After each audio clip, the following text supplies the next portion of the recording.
Hi friends, എല്ലാവർക്കും online ക്ലാസ്സിലേക്ക് സ്വാഗതം. നമുക്ക് അടിസ്ഥാന പാഠാവലിയിലെ ചില ഇമ്പോർട്ടൻറ്റ് ചോദ്യോത്തരങ്ങൾ നോക്കാം. ഊഞ്ഞാൽ പാട്ട് എന്ന കവിതയെക്കുറിച്ചുള്ള ഒരു ചെറിയ ആശയം നമുക്ക് നോക്കാം.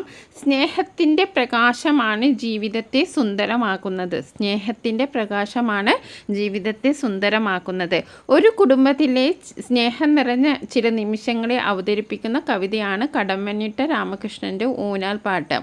സ്നേഹം നിറഞ്ഞ ഒരു കുടുംബ ചിത്രമാണ് ഈ കവിതയിൽ തെളിയുന്നത്. അപ്പോൾ ഊഞ്ഞാൽ പാട്ടിനെ പറ്റിയിട്ട് നിങ്ങൾക്ക് എന്തെങ്കിലും ആശയമോ അല്ലെങ്കിൽ ആസ്വാദനക്കുറിപ്പോ എഴുതാൻ വന്നിട്ടുണ്ടെങ്കിൽ നിങ്ങൾക്ക് ഇൻട്രൊഡക്ഷനായിട്ട് ഇത് എഴുതാം. സ്നേഹത്തിൻ്റെ പ്രകാശമാണ് ജീവിതത്തെ സുന്ദരമാക്കുന്നത്. ഒരു കുടുംബത്തിലെ സ്നേഹം നിറഞ്ഞ ചില നിമിഷങ്ങളെ അവതരിപ്പിക്കുന്ന കവിതയാണ് കടമ്മനിട്ട രാമകൃഷ്ണൻ്റെ ഊഞ്ഞാൽ പാട്ട്. സ്നേഹം നിറഞ്ഞ ഒരു കുടുംബ ചിത്രമാണ് ഈ കവിതയിൽ തെളിയുന്നത്. ഇനി അടുത്തത് പിരണ്ടോടി വന്നു എന്നൊരു പ്രയോഗം നമ്മൾ ആ പാട്ടിൽ കണ്ടു, ആ കവിതയിൽ കണ്ടു.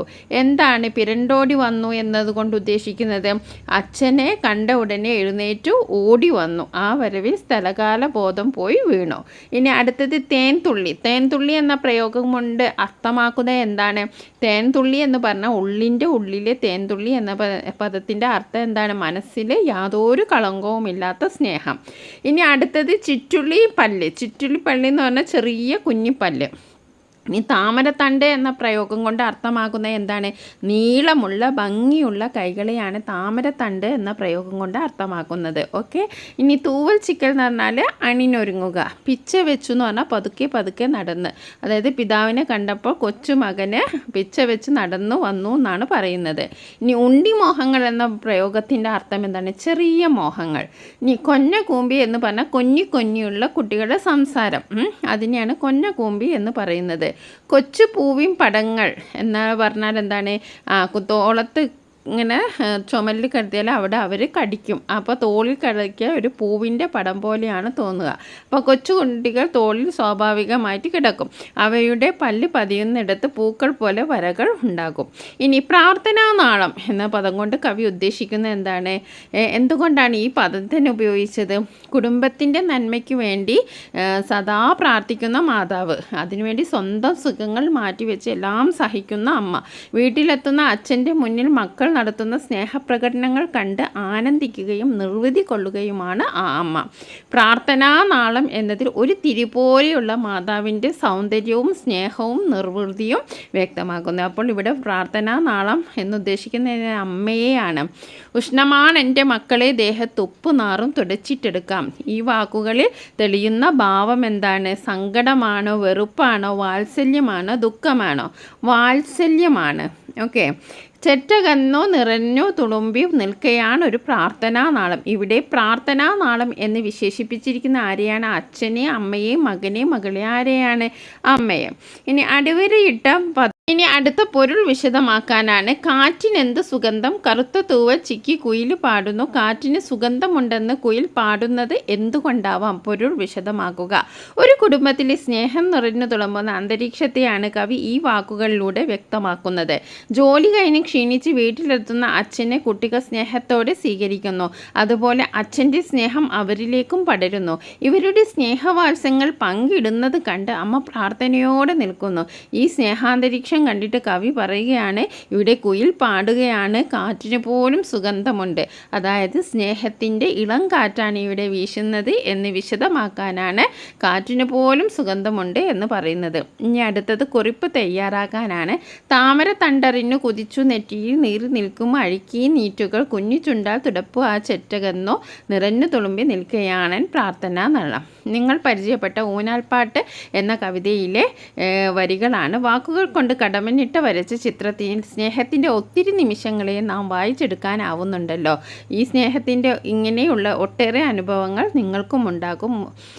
ഇത്തരം അനുഭവങ്ങൾ മുൻനിർത്തി സ്വന്തം കാഴ്ചപ്പാട് ഉൾപ്പെടുത്തി മുകളിൽ കൊടുത്തിട്ടുള്ള വരികളിലെ ആശയം വിശകലനം ചെയ്ത് കുടുംബം തയ്യാറാക്കാനാണ്. അപ്പോൾ കുടുംബത്തിനുള്ളിൽ ഊഷ്മളമായ സ്നേഹത്തെയാണ് ഊഞ്ഞാൽപ്പാട്ട് എന്ന കവിതയിലൂടെ കടമനിട്ട് അവതരിപ്പിക്കുന്നത്. ജോലി കഴിഞ്ഞെത്തിയ അച്ഛനെ മക്കൾ സ്നേഹപ്രകടനം കൊണ്ട് പൊതിയുന്നു. ഓടിയെത്തിയ ഗീതമോൾ പിതാവിൻ്റെ കഴുത്തിൽ തളിരുകൊണ്ടു പോലെയുള്ള കൈ ചുറ്റിപ്പിടിച്ച് തല കുനിച്ച് നെറ്റിയിൽ പറ്റി നിൽക്കുന്ന അഴുക്കു കലർന്ന വിയർപ്പ് ചുണ്ടുകൊണ്ട് തൊടിച്ചു. പിതാവിൻ്റെയും മക്കളുടെയും ഈ സ്നേഹം കണ്ട് അവർക്ക് നന്മ വരണമെന്ന് പ്രാർത്ഥിച്ചുകൊണ്ട് കുഞ്ഞുങ്ങളുടെ അമ്മ ഒരു പ്രാർത്ഥനാ നാളം പോലെ നിൽക്കുകയാണ്. ഈ വരികളിൽ നിഷ്കളങ്ക സ്നേഹപ്രകടനത്തിൻ്റെ മനോഹര ദൃശ്യമാണ് നമുക്ക് കാണാനാവുന്നത്. മക്കളുടെ സ്നേഹം അച്ഛന് ആനന്ദവും ഉത്സാഹവും ഒക്കെ പകർന്ന് ജീവിതം സന്തുഷ്ടമാക്കുന്ന അനുഭവമാണ് നൽകുന്നത്. അച്ഛൻ്റെയും മക്കളുടെയും ആ സന്തോഷത്തിന് കരുത്തു പകരുന്ന കുടുംബത്തിനുള്ളിലെ സ്നേഹബന്ധം ശാശ്വതമായി നിലകൊള്ളണമെന്നാണ് പ്രാർത്ഥിച്ച മാതാവിനെയാണ് നാം കാണുന്നത്. ഇനി തേങ്ങ. പ്രകൃതിയിലെ ജീവജാലങ്ങളെല്ലാം പരസ്പരം സ്നേഹിച്ചും ആശ്രയിച്ചുമാണ് നിലനിൽക്കുന്നത്. പി. വത്സലയുടെ തേങ്ങ എന്ന ചെറുകഥയിലും ഇത്തരം ഒരു സ്നേഹബന്ധത്തിൻ്റെ നൂലിഴ കാണാം. പ്രകൃതിയെയും തനിക്ക് ചുറ്റുമുള്ള മനുഷ്യരെയും ഏറെ സ്നേഹിക്കുന്ന അക്കമ്മയുടെ ഒരു കഥയാണ് തേങ്ങ. പണിയെടുക്കാനുള്ള തിടുക്കം കൊണ്ടോ തേങ്ങാപ്പൂൾ തിന്നാനുള്ള കൊതി കൊണ്ടോ അല്ല അമ്മ ഞാൻ തേങ്ങായി പെറുക്കി കൂട്ടട്ടെ എന്ന് അക്കമ്മ ചോദിച്ചത്. പിന്നെ എന്തായിരിക്കാം? തേങ്ങാപ്പൂൾ തിന്നാനുള്ള കൊതിയൊന്നും അക്കമ്മയ്ക്കില്ല. തേങ്ങകളോടുള്ള സ്നേഹം അതാണ് അവളെ പ്രേരിപ്പിച്ചത്. ആരും തിരിഞ്ഞു നോക്കാനില്ലാതെ തേങ്ങ പറമ്പിൽ ചിതറിക്കിടക്കുന്നത് കണ്ടപ്പോൾ ഉണ്ടായ വിഷമമാണ്. ആ വിഷമ സ്നേഹം കൊണ്ടാണ് അവളെ തേങ്ങ പെറുക്കി കൂട്ടാൻ പ്രേരിപ്പിച്ചത്. വീട്ടമ്മ വാതിൽ അടിച്ചു പൂട്ടുമ്പോൾ പെട്ടികൾ തന്നെ പൂട്ടുകയാണെന്ന് അക്കമ്മയ്ക്ക് തോന്നാൻ കാരണമെന്ത്? അടച്ചിട്ട വീട്ടിൽ കിടന്ന ശീലം അക്കമ്മയ്ക്കില്ല. പുതിയ ശീലങ്ങളുമായി പൊരുത്തപ്പെടാൻ അത്ര പെട്ടെന്ന് ആർക്കും ആവില്ല.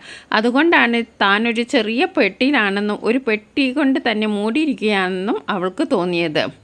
തെങ്ങ് മുഖം താഴ്ത്തി അവളെ ഉറ്റുനോക്കി. അവളുടെ തലമുടികളിലേക്ക് തെങ്ങിൻ്റെ ഇമകൾ തോർന്നു. തെങ്ങുകൾ കൃതജ്ഞയോടെ മന്ത്രിച്ചു. ഈ പ്രയോഗങ്ങളിൽ തെളിയുന്ന പ്രകൃതിയും അക്കമ്മയും തമ്മിലുള്ള ആത്മബന്ധം വ്യക്തമാക്കുക. മനുഷ്യൻ്റെ ചെയ്തികൾ പോലെയാണ് തെങ്ങുകളും അക്കമ്മയോട് പ്രവർത്തിച്ചത്.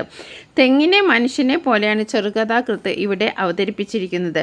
പ്രകൃതിയുള്ള ഓരോ വസ്തുവും, അത് മരമോ കല്ലോ മറ്റെന്തോ ആകട്ടെ, അവരെല്ലാം പരസ്പരം ആശ്രയിക്കുകയും സ്നേഹിക്കുകയും ചെയ്യും. അക്കമ്മ പ്രകൃതിയുള്ള ഓരോന്നിനെയും കാണുന്നത് തന്നെപ്പോലെ തന്നെയാണ്. തനിക്ക് തോന്നുന്ന വികാരങ്ങൾ മറ്റുള്ളവയ്ക്കുമുണ്ടെന്ന് കരുതുന്നത് വിശാലമായ മനോഭാവം കൊണ്ടാണ്.